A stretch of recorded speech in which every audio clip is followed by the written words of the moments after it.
Thank you all. It's kind of with, I'm a physician, and it's kind of with grief that I come to this because there's so much misinformation put out.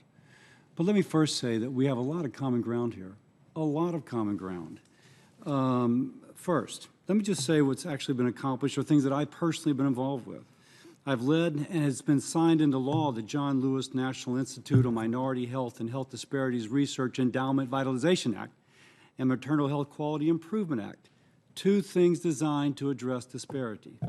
Working on legislation called the Connected Mom, allowing a woman on Medicaid to be at home and have her vital signs measured remotely as opposed to perhaps taking public transportation to and from the physician.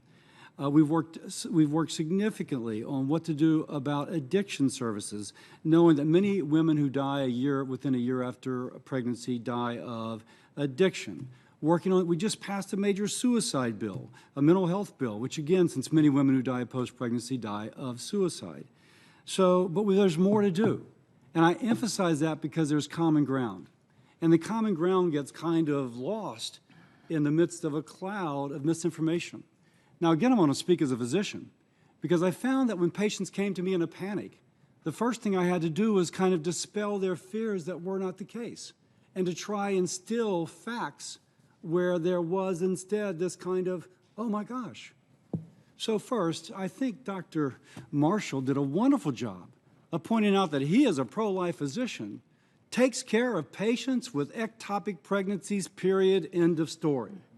So when we hear dialogue that somehow a woman with an ectopic pregnancy will not get her care, it's just not true. Can we dispel that? And when folks say, oh, those states that have the most restrictive abortion have the highest maternal mortality, no one speaks of Washington, D.C., which has the highest maternal mortality and has absolutely no limit upon abortion access, up to the point of parturition. The baby can be coming through the birth canal here in Washington, D.C. and can be aborted. 5 minutes, it would be a child in someone's arms. And instead, 5 minutes early, it's dismembered, its skull crushed, and they have the highest maternal mortality in the nation. And my gosh, if there's anything to fear, Ms. Swindle, in my home state, I happen to visit one of the crisis pregnancy centers. It is amazing the good work they do. And people come there voluntarily. They can leave at any time. They elect to stay. And when I went there, they had a whole closet full of clothing and formula. And I said, well, I thought you were prenatal. And they said, no, we continue to care for the family and the child after the child is born. And we have all these that are here for that family. Now there's federal legislation being introduced that would shut down crisis pregnancy centers, that would say, Ms. Swindle, no matter what your good work, Washington, D.C. is going to shut you down. I will also say, my gosh, there's all this kind of implication that Washington, D.C. is bearing down on people's lives. There is federal legislation to ban crisis pregnancy. Democrats want to force pro-life physicians and nurses to either do abortions or lose their license or face civil penalties. So, Dr. Marshall, you're pro-life. If you decided, no, the heavy hand of Washington, D.C. is going to come in and snatch your license away or subject you to civil penalties, that is concerning. Can anyone name a state in which there is a law saying that if the life of the mother is at risk, the woman does not have right to an abortion? You can't, because there is no state. Every state allows an exception for the life of the mother. And there's this kind of, frankly, misinformation that is not the case. So I'm going to speak as a physician.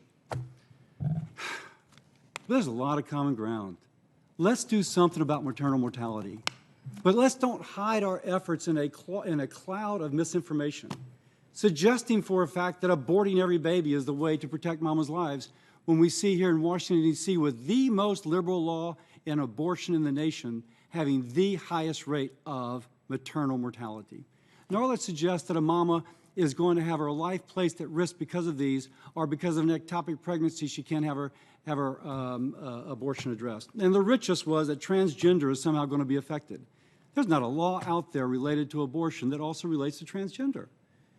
So I usually ask questions, but here I just had to say, let's all think like doctors who really want to lower maternal mortality, but also calm everybody down with facts, not with misinformation. With that, I yield.